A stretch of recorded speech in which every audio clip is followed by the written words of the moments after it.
Hello students. 9 दिसंबर को आपका हिंदी का टर्म 1 का पेपर है। तो उसके लिए ये कुछ बच्चों ने मुझे आप में से कुछ बच्चों ने मुझे अप्रोच किया था कि ग्रामर का थोड़ा सा टिप्स दे दें आपको। तो मैंने ये ग्रामर का एक रिकैप बनाया है ऑडियो के रूप में। तो आप इसे लास्ट तक सुन लें, आपके लिए ये फ़ायदा होगा इसका। होप कि ये आपके काम आए। ये छोटे छोटे टिप्स जो मैंने इसमें दिए हैं और बड़े इजी वे में समझाने की पूरी कोशिश की है। तो अगर बाई चांस आपका कुछ छूटा होगा ग्रामर का या आपके पास टाइम नहीं है लर्न करने का, तो आप इसे एक बार सुन लीजिए, तो आपकी ग्रामर कंप्लीट हो जाएगी। व्याकरण से संबंधित आपके जो भी डाउट्स हैं उन्हें मैं इस ऑडियो के द्वारा क्लियर करने की पूरी कोशिश करूँगी। होप कि जो मैं टिप्स इसमें दे रही हूँ, जो बातें बता रही हूँ, वो आपके बहुत काम आएंगी। तो सबसे पहले आपकी ग्रामर में है पदबंध। तो पदबंध से रिलेटेड ही पहले बात कर लेते हैं। पदबंध से रिलेटेड जो भी क्वेश्चंस होंगे आपके वहाँ पे, उसमें आपने सिर्फ ये गैस करना है कि जो शीर्ष पद है उसको आपने में देखना है कि शीर्ष पद कौन सा है। शीर्ष पद को जानने के लिए आपको किस चीज़ पे ध्यान देना है, वो ये कि बस एक छोटा सा टिप याद रखिए कि जब आपने देखा कि जो लाइन ड्रॉ की हुई है, जिसको हाईलाइट किया हुआ है, उसमें जो लास्ट वर्ड है वो क्या है। अगर आपने लास्ट वर्ड को पहचान लिया तो आप पदबंध आराम से कर सकते हो और सही गेस कर सकते हो। और ऑप्शन आपके सामने होंगे, ऐसा भी नहीं है कि ऑप्शन आपने अपने आप से ही आपने वहाँ पे लिखना है। वहाँ पर ऑप्शंस दिए होंगे 4, उनमें से एक आपने वहाँ पे OMR शीट पे भरना है। लेकिन याद कैसे रखना है? पहले तो बच्चों आपको संज्ञा, सर्वनाम, विशेषण, क्रिया और क्रिया विशेषण, इनकी मेन डेफिनेशन आनी चाहिए। अगर इनकी डेफिनेशन एक एक दो दो लाइन की आपने दिमाग में बिठा कर रखी तो फिर पदबंध करना मुश्किल नहीं है। पद बंधे हुए पदों को पदबंध कहते हैं। मतलब जो अपने आप में एक संपूर्ण वाक्य नहीं होता, लेकिन वाक्य का एक अंश होता है। ये तो आप जानते ही हो कि पदों के समूह को पदबंध कहते हैं। तो आपने वहाँ पर इन चीज़ों में नहीं पढ़ना कि मैं कैसे ढूंढूं, मुझे कैसे पता चलेगा। सिंपल याद रखो, जो या तो उन्होंने डार्क किया होगा पेपर में, उसको हाईलाइट किया होगा उस वर्ड को जो उन्होंने पदबंध पूछना होगा, या फिर अंडरलाइन किया होगा और जो एंड वाला वर्ड होगा ना अंडरलाइन में, अंडरलाइन किया हुए में ही उसी को आपने गैस करना है। अगर वो संज्ञा शब्द है तो आप बोलोगे ये संज्ञा पदबंध है। अगर वो सर्वनाम शब्द है तो आप बोलोगे ये सर्वनाम पदबंध है। इसी तरह क्रिया हमेशा लास्ट में आती है हिंदी में। आपको पता है हिंदी के वाक्यों में क्रिया आखिर में आती है। तो जा रहा, खा रहा, इस तरह के वर्ड्स को अगर अंडरलाइन किया होगा तो आप समझ जाओगे कि ये क्रिया पदबंध है। और अगर किसी का नाम होगा या फिर किसी जगह का नाम होगा तो वो आपको समझ में आ जाएगा ये संज्ञा पदबंध है। सर्वनाम में आपको पता है कौन से वर्ड्स यूज़ होते हैं, उसका, वह, तुम्हारा, इस तरह के वर्ड्स एंड में अगर अंडरलाइन होंगे या हाईलाइट होंगे तो डार्क किए हुए होंगे तो आप समझ सकते हो कि ये सर्वनाम पदबंध है। इसी तरह से क्रिया की विशेषता बताई गई हो, मतलब क्रिया से पहले अगर क्रिया की कोई विशेषता बताई गई है तो जैसे लड़की तेज़ चलती है, चलती तो क्रिया होगी लेकिन तेज़, उसका तेज़ चलना, तो तेज़ क्या आएगा, क्रिया विशेषण। तो इसी तरह आपको ये याद रखना है। और अगर आपने देखा कि कोई शब्द ऐसा है जिसे लास्ट में अंडरलाइन किया गया है और वो क्वालिटी बता रहा है संज्ञा या सर्वनाम की, तो फिर आपको समझ में आ जाएगा कि ये विशेषण पदबंध है। तो इस तरह से बस ये सिंपल सा एक टिप याद रखो, तो पदबंध करना is not a difficult thing. आप बड़े आराम से फुल मार्क्स ले सकते हो पदबंध में। आपको सिर्फ यही याद रखना है। मैं दोबारा रिमाइंडर दे रही हूँ कि शीर्ष पद कौन सा है। अगर आपको ये भी नहीं याद रहता कि शीर्ष पद, मैं क्या ये चीज़ याद रखूँ, ये क्या होता है शीर्ष पद, तो बस इतना याद रखो कि जो लास्ट वर्ड अंडरलाइन वाले सेंटेंस में जो हाफ सेंटेंस अंडरलाइन किया गया है उसमें जो लास्ट वर्ड है वही शीर्ष पद होता है।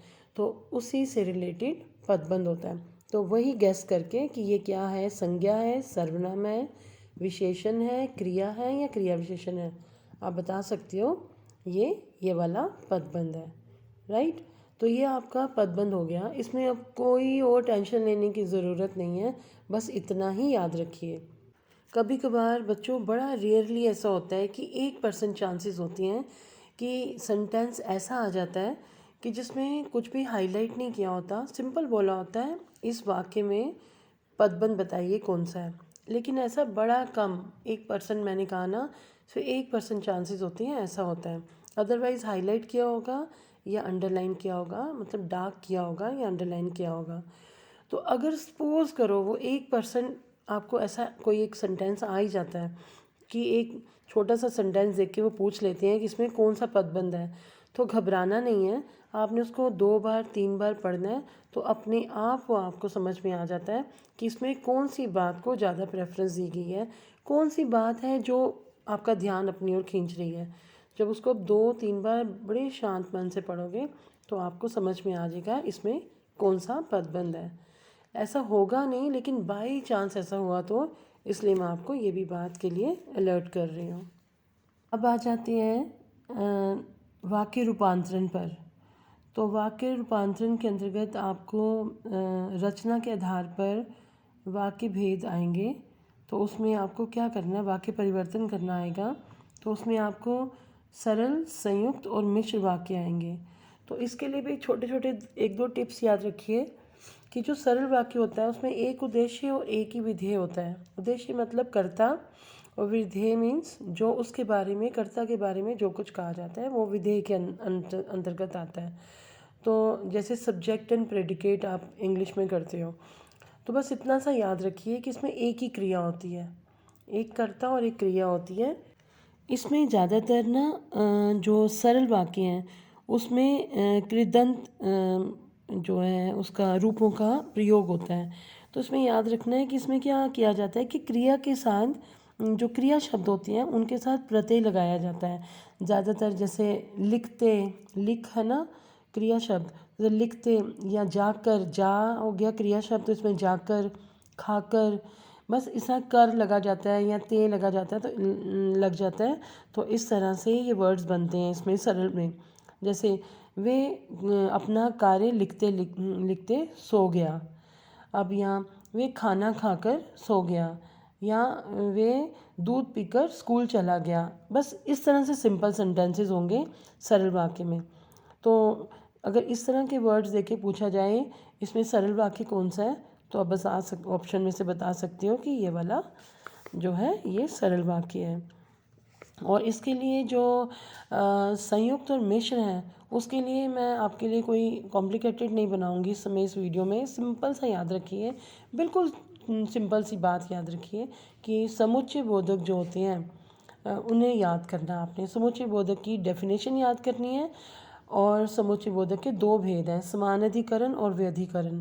जो समानाधिकरण में जो वर्ड्स दिए होंगे ना वो यूज़ होंगे ये संयुक्त वाक्य बनाने में, और जो व्यधिकरण में वर्ड्स दिए हुए हैं वो यूज़ होंगे मिश्र वाक्य बनाने में। तो जब आप उन सेंटेंसेस को देखोगे तो आपको ये करना आराम से आ जाएगा, सरल, संयुक्त और मिश्र वाक्य। फिर भी मैं थोड़े से बता देती हूँ आपको। जैसे संयुक्त वाक्य है उसमें और, अथवा, एवं, किंतु, परंतु इस तरह के वर्ड्स लगते हैं और 2 सेंटेंसेस को जोड़ा जाता है, ठीक है।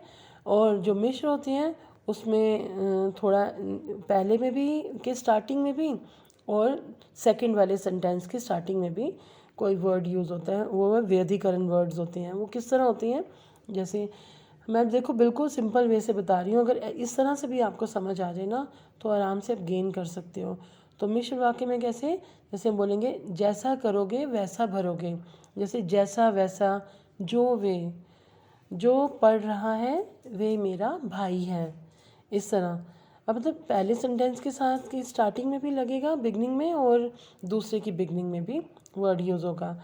जो, वे, जब, तब, जैसा, वैसा, क्योंकि, कि, या फिर 2 सेंटेंसेस के बीच में कॉमा। तो ये जो होंगे ये मिश्र वाक्य होंगे, ये इनकी पहचान है। तो वहाँ पर आपको सेंटेंसेस ही दिए होंगे होपफुली, और बोला जाएगा इसमें छांट कर बताइए कि ये कौन सा वाक्य है, सरल है, संयुक्त है या मिश्र है। तो बस ये चीज़ आपने याद रखनी है। बस ये छोटे छोटे जो टिप्स हैं इन्हें याद रखिए, तो आपके सरल संयुक्त वाक्य भी आराम से आ जाएंगे। फुल मार्क्स इसमें भी आपके फुल मार्क्स आ जाएंगे। ठीक है ना। अब आ जाते हैं समास पर। समास की डेफिनेशन तो आपको पता ही होगी कि भिन्न अर्थ रखने वाले दो शब्दों या पदों को, जो है दो शब्द या दो पद हों, उनके मेल से जो नया तीसरा शब्द बनता है या पद बनता है उसे समास या समस्त पद कहते हैं। एक दो बातें इसमें ये याद रखो कि वे प्रक्रिया जिसके द्वारा समस्त पद बनता है उसे समास प्रक्रिया कहा जाता है, और समस्त पद के दोनों पदों को अलग अलग किए जाने की जो प्रक्रिया होती है उसे समास विग्रह कहते हैं। और ये भी याद रखिए कि वैसे तो ऐसे क्वेश्चन पूछे नहीं जाते, लेकिन कभी हो सकता है बाई चांस पूछ भी लिए जाएं कि पहले पद को क्या कहा जाता है। तो पहले पद को पूर्व पद कहा जाता है और दूसरे पद को उत्तर पद कहा जाता है। ये भी चीज़ याद रखना। ठीक है। इसके बाद आ जाते हैं हम समास के भेदों पर। तो समास के भेदों के लिए बड़ी इजी टिप दूंगी आपको, जो आपको जिससे आपको सारे समास के भेद आसानी से याद हो जाएंगे।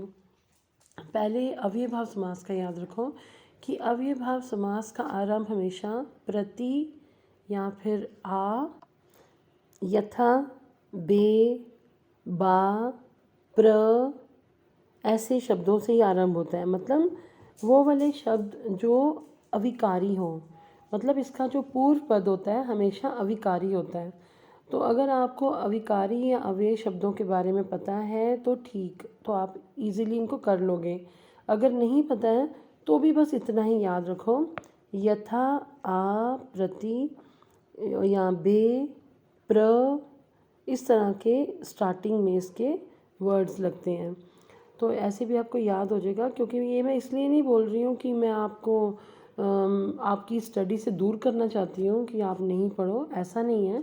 क्योंकि अब एक ही दिन बचा है, 9th को आपका पेपर है, तो मैं ये चाहती हूँ कि अगर डेफिनेशन हो सकता है तो पढ़ लो अविकारी की, कि अविकारी शब्द कौन से होते हैं, इतना ही पढ़ लो। नई डेफिनेशंस वगैरह लर्न करनी है तो इतना ही पढ़ लो।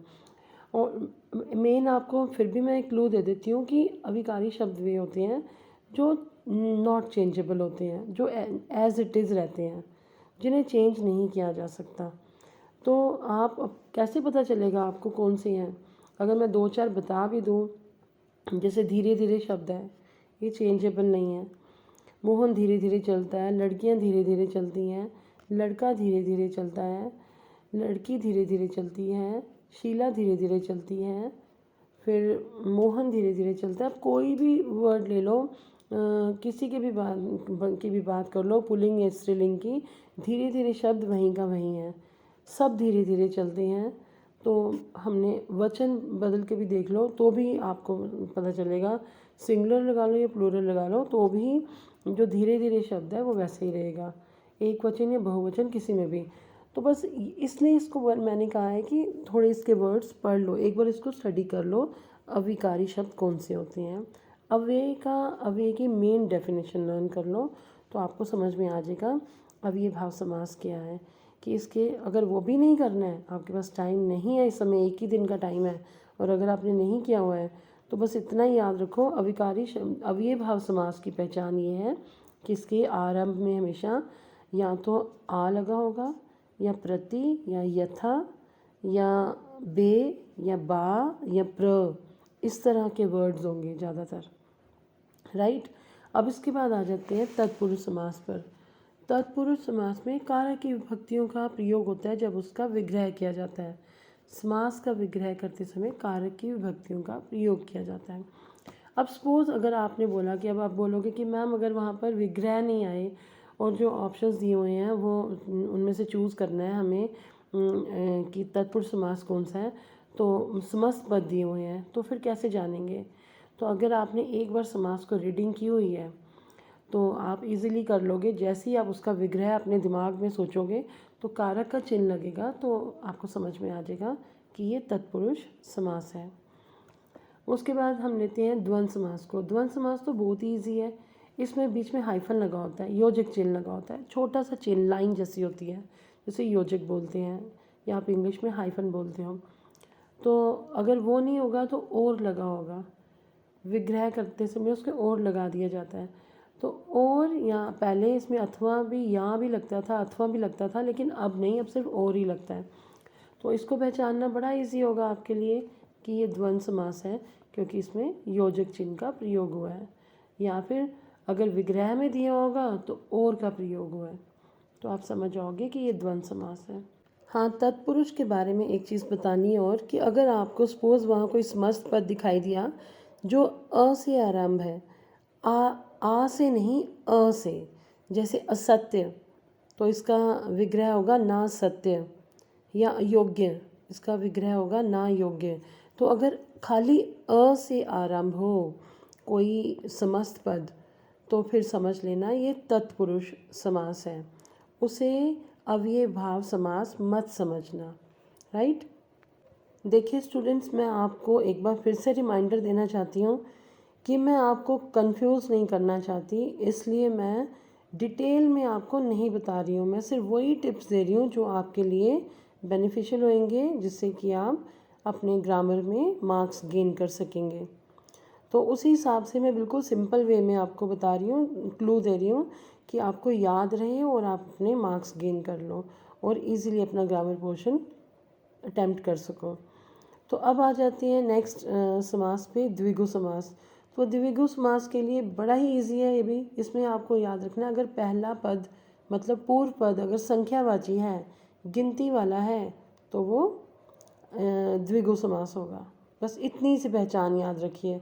तो विग्रह में आपको पता है, अगर समाहार या समूह लगा होगा और अगर उन्होंने विग्रह करके दिए होंगे समास और उसमें से द्विगु ढूंढने के लिए बोला होगा, तो अगर समाहार या समूह एंड में होगा तो उस शब्द से आप समझ सकते हो कि ये द्विगु समास है, क्योंकि गिनती वाले कई शब्द बहुब्रीहि में भी आते हैं, तो इसलिए उनको उसमें भी चेंज किया जा सकता है। इसलिए इसका इसी तरह से इसकी पहचान रखना।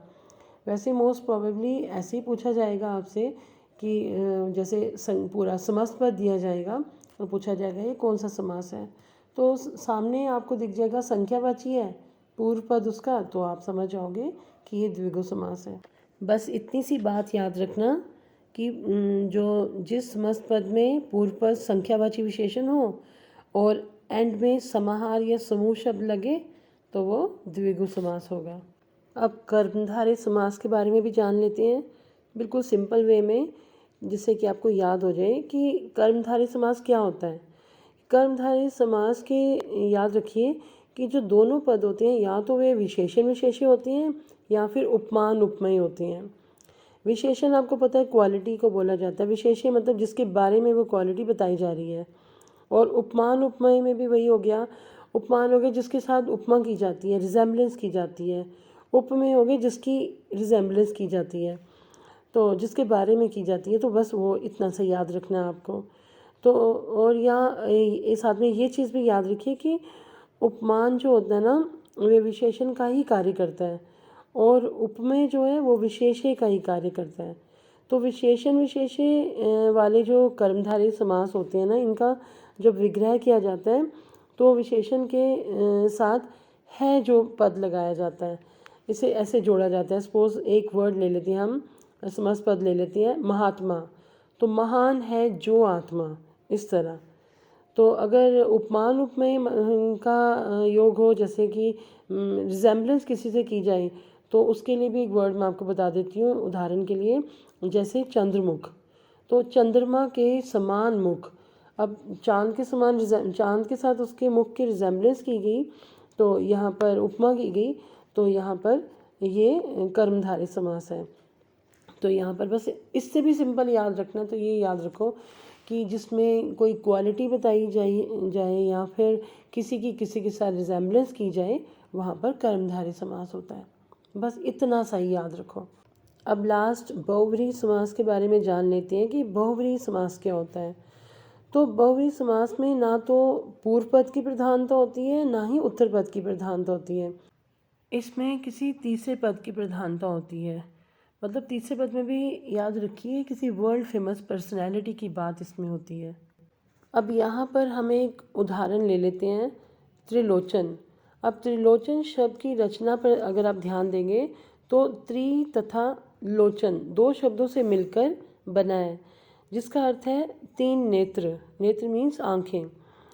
तो यदि इस शब्द का यही विग्रह किया जाए तो विशेषण जो वर्ड है तीन तथा विशेष्य वर्ड जो है लोचन होने के कारण ये कर्मधारय समास का उदाहरण होगा। और यदि इसका विग्रह तीन लोचनों का समाहार किया जाए, मगर इस तरह से बोला जाए कि तीन लोचनों का समाहार, इस तरह से इसका विग्रह कर दिया जाए तो ये द्विगु समास का उदाहरण बन जाएगा। किंतु यदि हम इसका विग्रह इस तरह से करें, तीन है नेत्र जिसके, या जिसके, जिसका, वाले, वाला, इस तरह के वर्ड्स जब एंड में लग जाते हैं तो मीन्स हम किसी थर्ड पर्सन की बात कर रहे हैं, किसी तीसरे पद की प्रधानता बता रहे हैं। तो तीन है नेत्र जिसके अर्थात महादेव या शिव। तो फिर यहाँ पर क्या होगा, ये बहुव्रीहि का उदाहरण बन जाएगा, क्योंकि इस विग्रह में त्रि तथा लोचन दोनों पद मिलकर तीसरे पद महादेव का महादेव की विशेषता के बारे में बता रहे हैं। तो अब हमें पता है कि तीन आंखें तीन लोचन मतलब किसके हैं, शिव के हैं, तो वो वर्ल्ड फेमस पर्सनैलिटी भी है। तो इस तरह ये बहुव्रीहि का उदाहरण होगा। तो एक बार मैं आपसे ये बोलूँगी स्टूडेंट्स कि एक बार समास के जो जितने भी वर्ड्स हैं ना, समस्त पद और उनके विग्रह, उनको ना एक दो बार रिवाइज़ कर लो, उनको रीड कर लो। उनको रटना नहीं है, सिर्फ रीडिंग कर लो, अंडरस्टैंडिंग कर लो। तो उस समय जब पेपर में आपके सामने आएंगे तो आपको एकदम स्ट्राइक कर जाएंगे। अब हमने पदबंध भी कर लिया, वाक्य रूपांतरण भी समझ लिया और समास भी समझ लिया। अब चौथी चीज़ हमारी रह गई है मुहावरे। तो मुहावरों के लिए मैं आपको यही गाइड करूँगी कि जो लेसन्स हैं उन्हीं के जो बैक एक्सरसाइज में मुहावरे दिए उनको पहले पक्के कर लो, उनको अच्छी तरह से कर लो। और उसके बाद जो ग्रामर के किसी भी ग्रामर के मुहावरों को एक बार रीडिंग कर लो।